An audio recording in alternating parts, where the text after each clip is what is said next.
যে আল্লাহ রাব্বুল আলামিন যখন একা ছিলেন তারপর আল্লাহ পাক কি করেছেন জানতে ইচ্ছা করে না?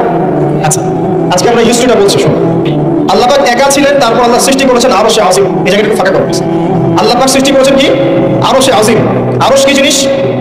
যে আরশের ছায়ায় আল্লাহ পাক কিয়ামতের মাঠে 7 শ্রেণীর মানুষকে ছায়া দিবেন, যেদিন এই ছায়া ছাড়া অন্য কোনো ছায়া থাকবে না। আরশটাকে একটু বুঝি। একটা হাদিসের মধ্যে নবী সাল্লাল্লাহু আলাইহি ওয়াসাল্লাম বলেছেন, নবীর নাম শুনলেই দরুদ পড়বেন, বলবেন সাল্লাল্লাহু আলাইহি ওয়াসাল্লাম। নবীজি বলছেন, দেখো এই পৃথিবী থেকে প্রথম মহাবিশ্বের দূরত্ব হচ্ছে 500 বছরের পথ। কত বছর? 500 বছর। এভাবে দ্বিতীয় মহাকাশ থেকে তৃতীয় মহাকাশ দূরত্ব 500 বছরের পথ। এইভাবে প্রত্যেক আসমানের মধ্যে দূরত্ব হচ্ছে কত বছরের পথ? 500। সপ্তম আসমানের উপরে আছে সিদরাতুল মুনতাহা। কি আছে? এটা একটা কুল গাছ, বড়ই গাছ। নাসা আবিষ্কার করতে পেরেছে, অতএব বিশ্ববাসী বিশ্বাস করবে না। নাসা যদি কালকে বলে হ্যাঁ পাওয়া গেছে সিদরাতুল মুনতাহা, তাহলে বিশ্ববাসী বিশ্বাস করবে। একটা শিরকি দর্শন চলছে, কুফরি দর্শন। ও যখন বলবে হ্যাঁ, তখন সবাই বলে হ্যাঁ, যখন তারা বলে না, সবাই বলে না। আল্লাহ পাকের ওহীর জ্ঞানের কোনো মূল্য নাই সবার কাছে, ইল্লা মা শা আল্লাহ। সিদরাতুল মুনতাহার উপরে আছে কুরসি। কি আছে? কুরসি, আল্লাহ পাকের কুরসি, যেটা আপনি আয়াতুল কুরসির মধ্যে পড়েন, ওয়াসিআ কুরসিয়ুহুস সামাওয়াতি ওয়াল আরদ। আল্লাহ পাকের কুরসিটা আসমান জমিনকে ঘিরে রেখেছে। আর বলে রাখি যে প্রত্যেক ফরজ নামাজের পর যে আয়াতুল কুরসি পড়ে, জান্নাতে যাওয়ার জন্য তার একটাই বাধা, মৃত্যু। মওত হয়ে গেলে জান্নাতে চলে যাবে। একটা হাদিস আসছে, রাত্রেবেলা ঘুমানোর সময় কেউ যদি আয়াতুল কুরসি পড়ে, সারা রাত আল্লাহর পক্ষ থেকে একজন ফেরেশতা তাকে পাহারা দিবে। এই ফেরেশতা তো দেখা যায়, দেখা যায় তো কয়দিন পর যদি বলে যে যা দেখা যায় না তা বিশ্বাস করা যাবে না। আসলে কিন্তু এপিস্টেমোলজি তাদের এটাই, যা দেখে না তা বিশ্বাস করে। পশ্চিমারা কি ফেরেশতা বিশ্বাস করে? কেন করে না? এটা তো একটা প্রশ্ন। উত্তরটা আমি বলছি আপনাদের। কারণ তাদের জ্ঞান তত্ত্ব হচ্ছে যা চোখে দেখি না, যা পরীক্ষা নিরীক্ষা পর্যবেক্ষণ আসে না, তার কোনো অস্তিত্ব নাই। এটা ওদের ফিলোসফি অফ এডুকেশন, শিক্ষা দর্শন। এটাকে আমরা ফিলোসফি ভাষায় বলি এপিস্টেমোলজি বা জ্ঞান তত্ত্ব। জ্ঞান তত্ত্ব টিচার যারা আছে তারা বুঝে। তাদের জ্ঞান তত্ত্ব এমন, আর আমাদের জ্ঞান তত্ত্ব উল্টা, টোটালি ডিফারেন্ট। আমরা কি বলি? আমরা বলি ওয়াকুলিল হাক্কু মির রাব্বিকুম, সত্য আল্লাহর পক্ষ থেকে আসে। আমরা বলি যে অদৃশ্য বিশ্বাস না করা পর্যন্ত কেউ মুমিন হতে পারবে না। ইমানের কয় পিলার? ইমানের কয় পিলার? 6 পিলার। আমানতু বিল্লাহি, আল্লাহর প্রতি বিশ্বাস করলাম, ওয়া মালাইকাতিহি, তার ফেরেশতাগণের প্রতি, ওয়া কুতুবিহি, আল্লাহ পাকের আসমানি কিতাব সমূহের প্রতি, ওয়া রুসুলিহি, আল্লাহ পাকের রাসূলগণের প্রতি, ওয়াল ইয়াউমিল আখির, পরকালের প্রতি, ওয়াল কদরি খায়রিহি ওয়া শাররিহি, তাকদীর বা ভাগ্যের ভালো মন্দের প্রতি। এই 6টার একটাও কি চোখে দেখা যায়? আল্লাহকে দেখেছেন? ফেরেশতা দেখেছেন? আমাদের নবীকেও কি দেখেছেন? শুধু কোরআনটা আপনি চোখের সামনে দেখছেন, আকিব সামনে দেখছেন। পরকাল দেখেছেন? তাকদীর ভাগ্য দেখেছেন? কিছু দেখি না। এই 6টা পিলারে বিশ্বাস না করতে পারলে কেউ মুমিন হতে পারবে? আলিফ লাম মিম যালিকাল কিতাবু লা রাইবা ফীহি হুদাল লিল মুত্তাকিন, কারা মুত্তাকি? আল্লাযীনা ইউমিনুনা বিল গায়বি। এই যে 6টা গায়বে যারা বিশ্বাস করে, এরা হলো মুমিন মুত্তাকি। তাহলে আমাদের জ্ঞানের ভিত্তিটা কি? আমরা অদৃশ্য বিশ্বাস করি, আর ওদের জ্ঞানের ভিত্তি হচ্ছে ওরা চাক্ষুষ যা দেখে তাতে বিশ্বাস করে। এই জায়গাতেই তো পার্থক্য, জ্ঞান তাত্ত্বিক। এই কারণেই ওরা ফেরেশতা বিশ্বাস করে না, আল্লাহ বিশ্বাস করে না, নবী রাসূলগণে বিশ্বাস করে না। তারা বলছে আল্লাহর সন্তান আছে, নাউযুবিল্লাহ। হ্যাঁ, তারা আসমানি কিতাবে বিশ্বাস করছে না, তারা ধর্মের কনসেপ্টে বিশ্বাস করছে না, তারা পরকাল, পুনরুত্থান, হাসর, কিয়ামত, মিজান, পুলসিরাত কিছুই বিশ্বাস করে না।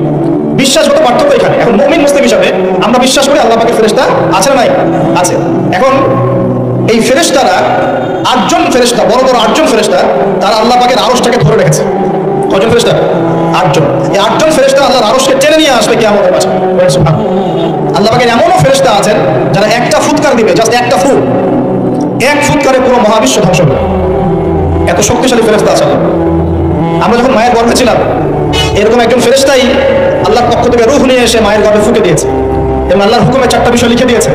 আমরা প্রত্যেকে যখন মায়ের গর্ভে ছিলাম, বয়স ছিল 4 মাস 10 দিন। আমরা সব ভুলে গেছি এখন, মাত্র 4 মাস 10 দিন। এখন শরীরে শক্তি আছে তো, এই জন্য শৈশব, বাল্যকাল সব ভুলে গেছি।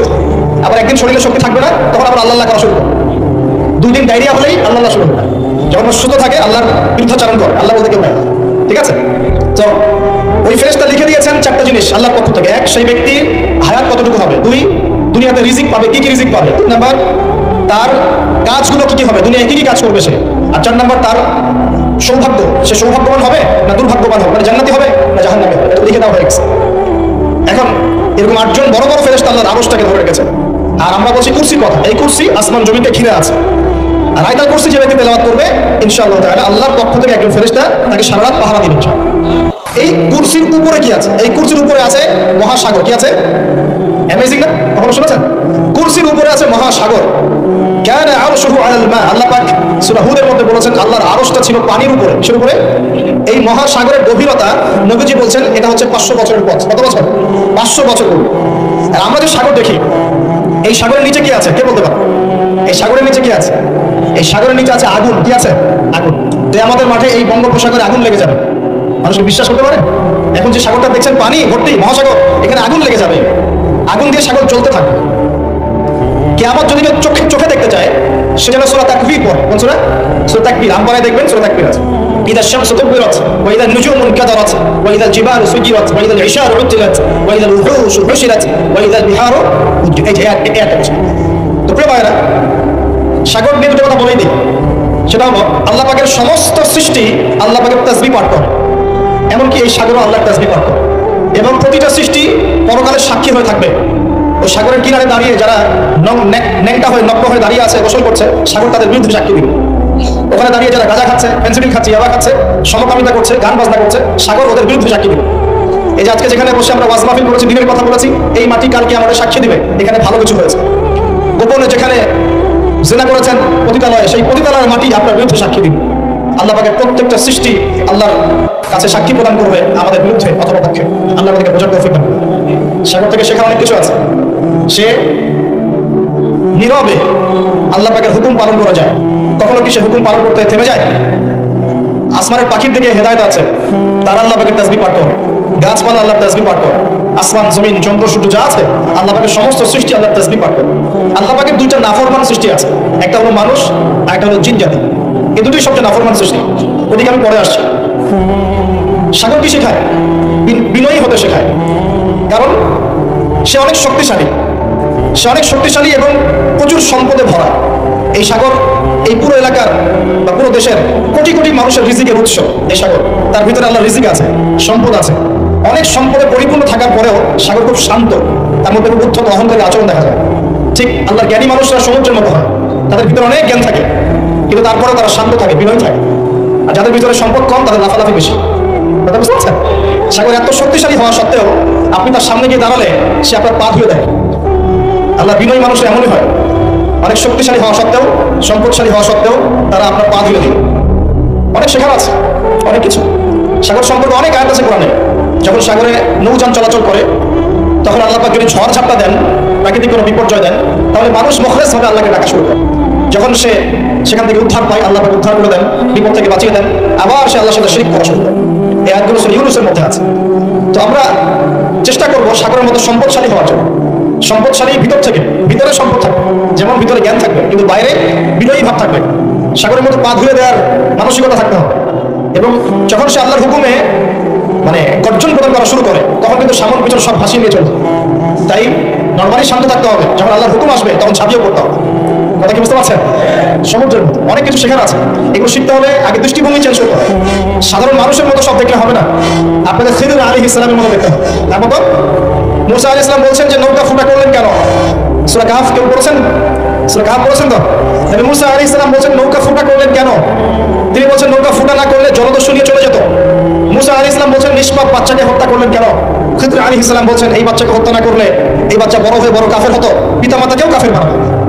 মুসা আলাইহিস সালাম বলছেন এই দেয়াল কেন নির্মাণ করলেন পারিশ্রমিক ছাড়াই? তিনি বলছেন দেয়াল নির্মাণ না করলে এর নিচে থাকা সম্পদ, এতিম বাচ্চাদের সম্পদ মানুষ নিয়ে চলে যেত।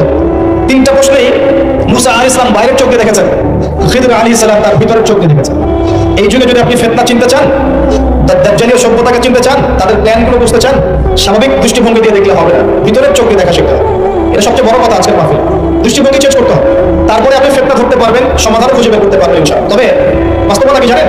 বাস্তবতা হচ্ছে খিদর আলাইহিস সালামের মতো মানুষদেরকে এই সমাজ মূল্যায়ন করে। যাদের মধ্যে খিদরের মতো অন্তর্দৃষ্টি আছে তাদেরকে সমাজ মূল্যায়ন করে না, তাদেরকে মানুষ বলে পাগল। যেমন নবী সাল্লাল্লাহু আলাইহি ওয়াসাল্লামকেও মানুষ বলেছিল মাজনুন, পাগল হয়ে গেছে। নবী সাল্লাল্লাহু আলাইহি ওয়াসাল্লামকে মানুষ বলে সাহেব, জাদুকর, মাজনুন, ফারিকুল জামাআ, বলছে সাবিঈ, কত কথা বলেছে। আল্লাহ পাক আমাদের সবাইকে কোরআন সুন্নাহ ভিত্তিক জ্ঞান অর্জন করার তৌফিক দেন এবং খিদর আলাইহিস সালামের মতো অন্তর্দৃষ্টি লালন করার তৌফিক দেন। এই মহাসাগরের অস্তিত্ব আছে যেটা কুরসির উপরে, এর উপর আল্লাহ রাব্বুল আলামিনের আরশ আজিম, যেটাকে টেনে নিয়ে আসবে কতজন ফেরেশতা?